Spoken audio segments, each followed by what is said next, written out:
Hello, Workplace Math 10 students. Today we're going to look at how we can find an unknown angle if we have two known side lengths of a right triangle. So let's take a look at what we need to do today. So the very first thing we'll look at is the assignment that's in Google Classroom. So this is going to be called 7.3b, and the mathletics assignment that you will need to do is one called Find Unknown Angle. So let's take a look at how we can do this. So the very first question that you're going to see, or you'll see something very similar to this, is a question like this. So what we need to do, like we did before when we were trying to find the unknown side, is we need to know what it is we know. So we need to identify and label each of the three sides. So what we have here is right across from the 90-degree angles, directly opposite it, is always our hypotenuse. That is always easy to identify.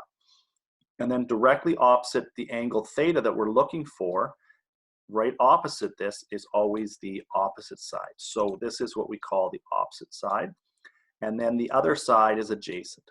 And hopefully what we can see here is that we know the hypotenuse and we know the opposite side. So we know that the opposite is 30, and we know that the hypotenuse is 34. And now, based on the fact that we know opposite and hypotenuse, we can see that opposite and hypotenuse appear in this part of the acronym with the S. So we are going to use the sine function for this to find out the theta value, the unknown angle. So if we write sine of theta equals opposite side length over hypotenuse side length, and then we just plug in what we know for opposite and what we know for hypotenuse, then what we now need to do is we need to try and get theta by itself. So the opposite of sine is we are going to take the inverse sine. So if we did the inverse sine to both sides of the equation, we would cancel out this sine so that we're just going to be left with the theta on this side. But then we're going to have this inverse sine that we're going to then have to take of 30 over 34. So let's take a look at how we would do that. So if I go to my calculator, what I need to do is I need to firstly do 30 divided by 34.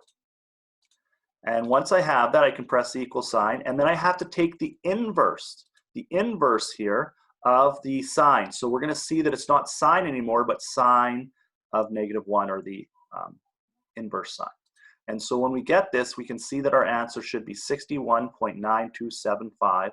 And so if I were to go back to my screen here, you can see this is why we have said that the angle should be this, theta should be 61.9275, or rounded up 61.93.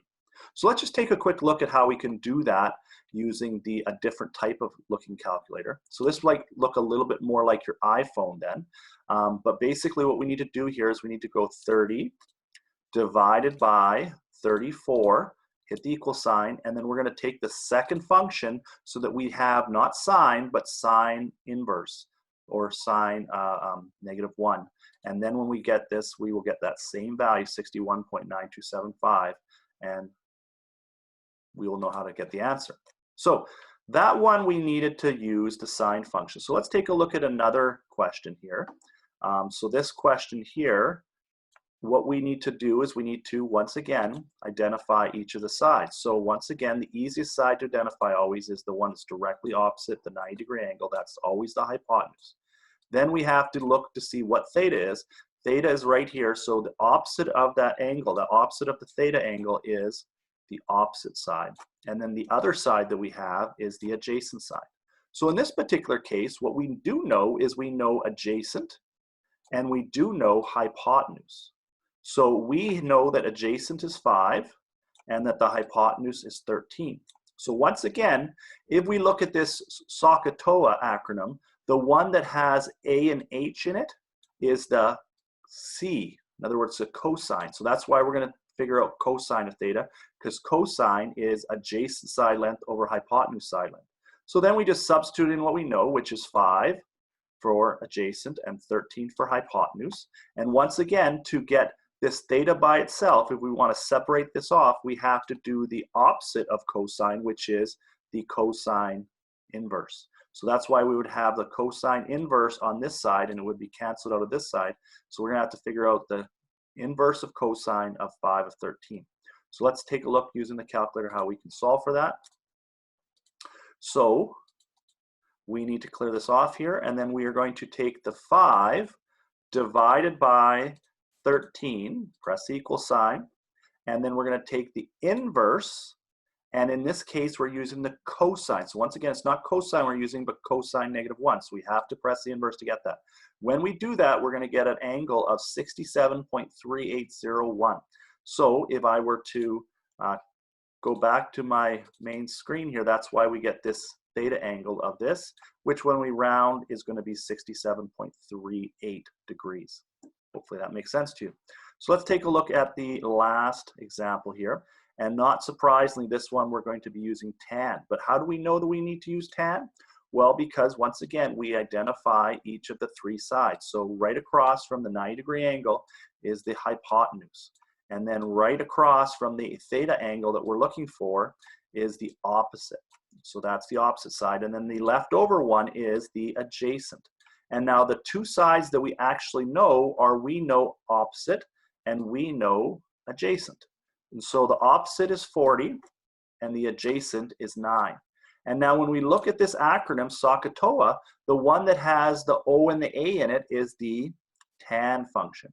So that's why we're going to use the tan of theta, which is the opposite side over the adjacent side.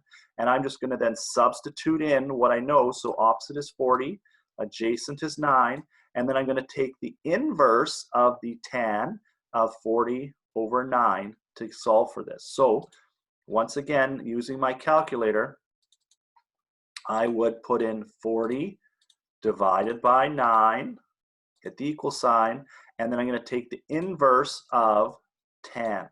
And so I'm going to get a value of 77.3196. So once again, if I look at my actual answer, it should be 77.3916, which rounded, I think I wrote that wrong. Let me just double check that. That shouldn't have been saying that. Let's just double check what this should say. It was 77.3196. I wrote that in wrong. I'll just correct that right now. 3196.